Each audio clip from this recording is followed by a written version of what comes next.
सेपटे तले जो बस गुड़ाक अच्छी से सब कंडुआ हड़पसर को जाऊँ आम से गाड़ी धरू। पुणे स्टेशन रु इस्कन मंदिर डिस्टेंस हूँ 11 किलोमीटर भाया कात्रज आसिले 13 किलोमीटर पड़ो। आउ आपन जदि पब्लिक ट्रांसपोर्ट रे आसिबे पुणे स्टेशन रु कात्रज आसिया पड़ो और कात्रज रु हड़पसर बस धरिया पड़ो जोटा कि कंडुआ रूट रे जाउची। आसला परे 2.5 किलोमीटर पर आपन ओल्हेबा पड़ो। आप कात्रज आसिले आरएमडी बस स्टॉप रे ओल्हेले ये हूँ इस्कन मंदिर को जीवाई ये बस स्टॉप रोड एपटे ओल्हेबे बिल्डिंग सेपटे रोज इस्कन मंदिरटा। इस्कन मंदिरटा टी भितर को रही टी आपन को जदि असुविधा हम आप ओल्हेला टी पचारिदेवे पचारिदेले हूँ बेटर हम।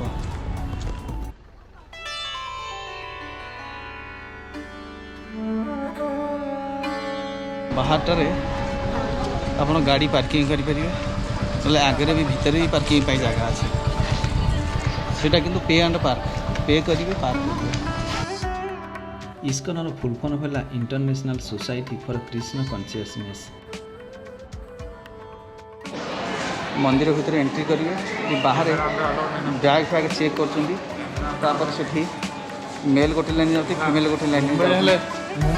इस्कन मंदिर गेट भितर एंट्री कलापर आपड़ बाम पटे देखिए मो पछपटे दुईटा गाई रही।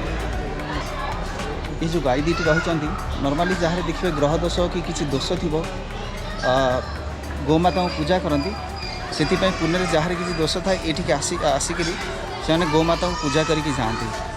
तापर डाहाण पटू गोटे लॉन रही पिला छोट पिला ना जो डिवोटी सब आसती बसती छोट पिला खेलती भारी सुंदर होती कि मंदिरटा। बाकी आगु को धीरे धीरे मंदिरटा आपको देखी ता भीतर इस्कन मंदिर हिस्ट्री मुझेदेवी आपको।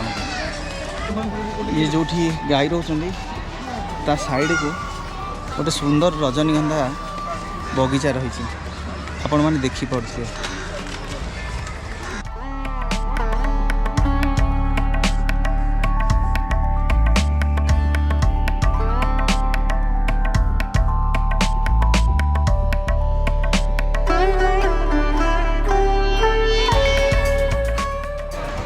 एक्चुअली ये फोटोशूट पर गोटे बढ़िया पॉइंट है जी भी आसती ये सीढ़ा हो फोटो उठाती आउ राति हेले लाइट फाइट जले आहरी सुंदर देखा जाए।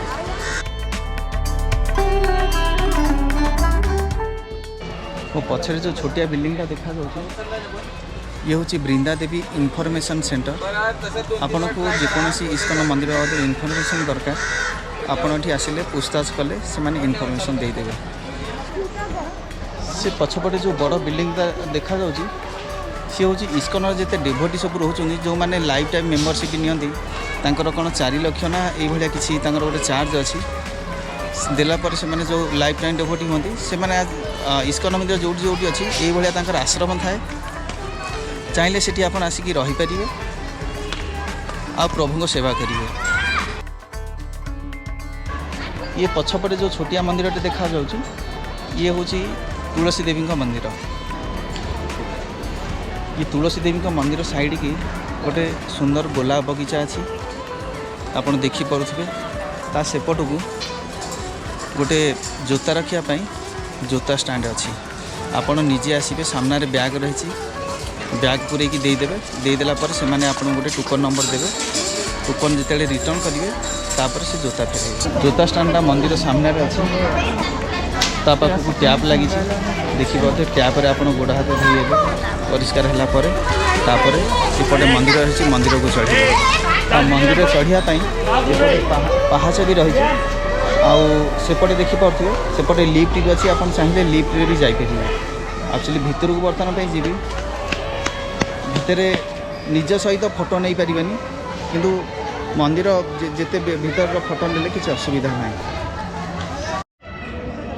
मंदिर ऊपर को चढ़ापी यही दुई पटे पहाच रही आउे गले देखिए गीता भगवत गीता ता सहित इस्कन मंदिर जिते प्रकार बही रही से सब गुड़ी को प्रभुजी मैंने बिक्री कर इस्कन मंदिर मुख्य द्वार बाँ पटे भोग बिक्री होची। आपण चाहिए सेठू भोग किणिक नहीं ଭିତରକୁ ମନ୍ଦିରରେ ଯାଇ ପୂଜା କରିପାରିବେ। ଆଉ ମନ୍ଦିର ଭିତରକୁ ପ୍ରବେଶ କଲେ ଆପଣ ଦେଖିବେ ଗୋଟିଏ ସୁନ୍ଦର ମୂର୍ତ୍ତି ସଜା ହେଇକରି ବିମାନ ଭିତରେ ରଖାଯାଇଛି। ଏହି ମୂର୍ତ୍ତିଟି ହେଉଛି ଅଭୟ ଚରଣାରବିନ୍ଦ ଭକ୍ତିବେଦାନ୍ତ ସ୍ୱାମୀ ଶିଲା ପ୍ରଭୁପାଦଙ୍କର, ଯିଏକି ଇସ୍କନ ଅର୍ଗାନାଇଜେସନର ପ୍ରତିଷ୍ଠାତା। ଏହି ମନ୍ଦିରଟି ସକାଳ 4:30ରୁ ଦିନ 1:30 ଯାଏ ଖୋଲା ରୁହେ, ପୁଣି ପହଡ଼ି ପଡ଼େ ଏବଂ ପୁଣି 4:30ରୁ ସନ୍ଧ୍ୟା 8:45 ଯାଏଁ ଖୋଲା ରହେ। ଏ ମନ୍ଦିରରେ ରାଧାଷ୍ଟମୀ, ଜନ୍ମାଷ୍ଟମୀ, ହୋଲି ବଡ଼ ଧୁମଧାମରେ ମନାଯାଏ। ଆଉ ଏ ମନ୍ଦିରଟି 2013 ମସିହାରେ ପ୍ରେସିଡେଣ୍ଟ ପ୍ରଣବ ମୁଖାର୍ଜୀଙ୍କ ଦ୍ୱାରା ଇନାଗୁରେଟ୍ କରାଯାଇଥିଲା। ଏହି ମନ୍ଦିରଟି 6 ଏକର ଜାଗାରେ ହେଇଛି। 40 କୋଟି ଟଙ୍କା ଖର୍ଚ୍ଚ ହୋଇଥିଲା। ଏହି ଧନରାଶି ଇସ୍କନ ମନ୍ଦିର ପୁନେ କ୍ୟାମ୍ପ ବାଲା ଦେଇଥିଲେ କିଛି, ଆଉ କିଛି ପଇସା ଇସ୍କନର ଡିଭୋଟି ମାନେ ଦେଇଥିଲେ। ଇସ୍କନ ହେଉଛି ଏକ ଗୌଡ଼ୀୟ ବୈଷ୍ଣବ ରିଲିଜିୟସ୍ ଅର୍ଗାନାଇଜେସନ୍, ଯାହାକି କୃଷ୍ଣଙ୍କର ବାଣୀକୁ ପ୍ରଚାର ଆଉ ପ୍ରସାର କରେ। ସେଥିପାଇଁ ସେମାନେ ଭଗବତ ଗୀତା ଆଉ ଭାଗବତ ପୁରାଣକୁ ବେଶୀ ପ୍ରାଧାନ୍ୟ ଦିଅନ୍ତି। ଚାଲନ୍ତୁ ଜାଣିବା ଇସ୍କନକୁ ଏକ ଗୌଡ଼ୀୟ ବୈଷ୍ଣବ ସଂସ୍ଥା ବୋଲି କାହିଁକି କୁହାଯାଏ। କାରଣ ଗୌଡ଼ୀୟ ଯେଉଁ ଶବ୍ଦଟି ଆସିଛି, ୱେଷ୍ଟବେଙ୍ଗଲର ଗୌଡ଼ ବୋଲି ଗୋଟେ ଜାଗା ଅଛି ଯେଉଁଠିକି ଚୈତନ୍ୟ ମହାପ୍ରଭୁ ରହୁଥିଲେ। ଆଉ ଚୈତନ୍ୟ ମହାପ୍ରଭୁ ଜଣେ ହିନ୍ଦୁ ବୈଷ୍ଣବ ସନ୍ଥ, ଯିଏକି ରାଧା ଆଉ କୃଷ୍ଣଙ୍କର ଅବତାର ବୋଲି ତାଙ୍କର ଭକ୍ତମାନେ ବିଶ୍ୱାସ କରନ୍ତି ଏବଂ ଶାସ୍ତ୍ରରେ ମଧ୍ୟ ତାହା ଲେଖା ଅଛି।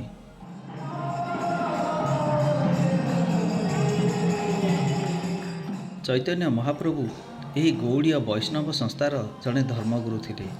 ତାପରେ ପିଢ଼ି ପରେ ପିଢ଼ି ଚାଲିଛି, ଆଉ ଗୁରୁଙ୍କ ପରେ ଗୁରୁ ଆସିଛନ୍ତି ଏହି ବୈଷ୍ଣବ ସଂସ୍ଥାକୁ ଆଗେଇ ନେବା ପାଇଁ।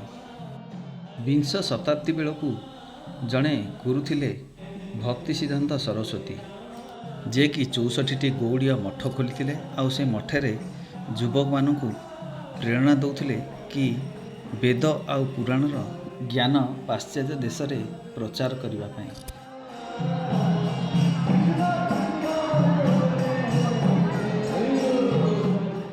ଅଭୟ ଚରଣାରବିନ୍ଦ ଭକ୍ତିବେଦାନ୍ତ ସ୍ୱାମୀ ଶିଲା ପ୍ରଭୁପାଦ ହେଉଛନ୍ତି ସେହି ଭକ୍ତି ସିଦ୍ଧାନ୍ତ ସରସ୍ୱତୀଙ୍କର ଶିଷ୍ୟ।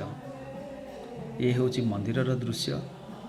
କିଛି ସମୟ ପରେ ପୁଣି ଆପଣଙ୍କୁ ପ୍ରଭୁପାଦଙ୍କର ହିଷ୍ଟ୍ରି ମଧ୍ୟ କହିବି।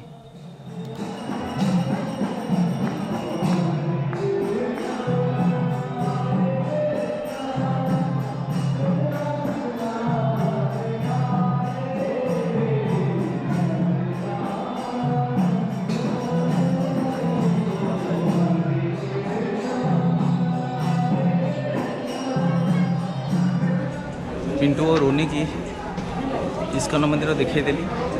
बाकी जी वीडियो मंदिर भीतर नहीं थी सेगुड़ा पकईबी। आगु पूर्व मु आउ थे आसती सेगुड़ा सब बाहर वीडियो रखी से वीडियो को पकईक एडिट करी आपन वीडियो पकईबी। आतिक रोचे पुणी से सारस बाग खाली टच कर घर को रिटर्न करी। ये हूँ मंदिर बाहर दृश्य। मंदिर बाहर कांथरे विभिन्न प्रकार सुंदर सुंदर पेंटिंग सब करा जायछि।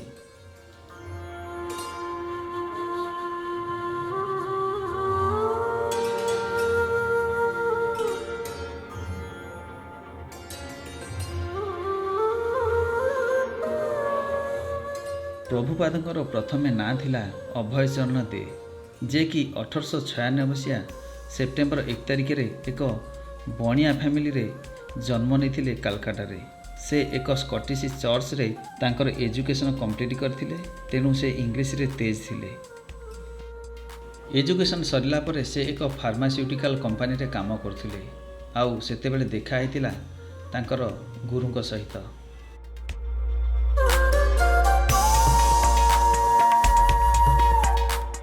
प्रभुपाद 1922 मसीह गुरुଙ୍କ सह जेतेबेले प्रयागराज देखा होता से पचारि चैतन्य महाप्रभुंकर वार्ता को इंग्लिश रे प्रचार करने को। आउ 1933 मसीह शिष्य होते। 1944 रे से भक्ति वेदांत बुक ट्रस्ट पक्षर बैक टू गॉड हेड बोली एक मैगजीन विभिन्न भाषा रे पब्लिश करथिले। सेतेबेले से थिले writer, designer, publisher, editor, copy editor ଏବଂ ଡିଷ୍ଟ୍ରିବ୍ୟୁଟର।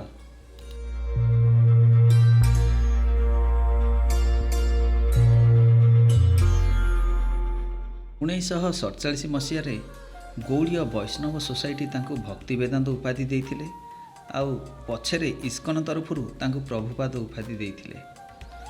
1950 ମସିହା ବେଳକୁ ସେ ବୃନ୍ଦାବନର ରାଧା ଦାମୋଦର ମନ୍ଦିରରେ ରହୁଥିଲେ। ସେତେବେଳକୁ ସେ ଆରମ୍ଭ କରିଦେଇଥିଲେ ପ୍ରବଚନ ଦେବା ଆଉ ଭଗବତ ପୁରାଣକୁ ସଂସ୍କୃତରୁ ଅନ୍ୟ ଭାଷାରେ ଟ୍ରାନ୍ସଲେଟ୍ କରିବା। ତାଙ୍କ ଗୁରୁ ଭକ୍ତି ସିଦ୍ଧାନ୍ତ ସରସ୍ୱତୀ ଏନକରେଜ୍ କରିଥିଲେ ବିଭିନ୍ନ ଭାଷାରେ ବୈଷ୍ଣବ କଲଚର ବୁକ୍ ପ୍ରିଣ୍ଟ କରିବା ପାଇଁ ଆଉ ଲୋକଙ୍କ ପାଖରେ ପ୍ରେଜେଣ୍ଟ କରିବା ପାଇଁ। 1959 ମସିହା ବେଳକୁ ସେ ସନ୍ନ୍ୟାସୀ ଜୀବନ ଷ୍ଟାର୍ଟ କରିଥିଲେ ଆଉ ରହୁଥିଲେ ଗୌଡ଼ୀୟ ମଠ ମଥୁରାରେ। ତେଣୁ ତାଙ୍କର ବନ୍ଧୁ ଭକ୍ତି ପ୍ରଜ୍ଞାକେଶବ ତାଙ୍କୁ ସ୍ୱାମୀ ଉପାଧି ଦେଇଥିଲେ। ଆଉ 1965ରେ ସେ USA ନ୍ୟୁୟର୍କ ଯାଇଥିଲେ। 1966 ମସିହାରେ ଇସ୍କନର ରେଜିଷ୍ଟ୍ରେସନ୍ ହୋଇଥିଲା। ଇସ୍କନର ରେଜିଷ୍ଟ୍ରେସନ୍ ପରେ 10 ବର୍ଷ ଭିତରେ 1977 ବେଳକୁ 108ଟି ମନ୍ଦିର ତିଆରି କରିଦେଇଥିଲେ। ଆଉ ଆଜି ସୁଦ୍ଧା 850 ମନ୍ଦିର ତିଆରି ହୋଇଛି। ତା ସହିତ କେତେ ଇକୋ ଭିଲେଜ୍ ହେଇଛି ଆଉ ବିଭିନ୍ନ ପ୍ରକାର ସେଣ୍ଟର ମଧ୍ୟ ତିଆରି ହେଇଛି।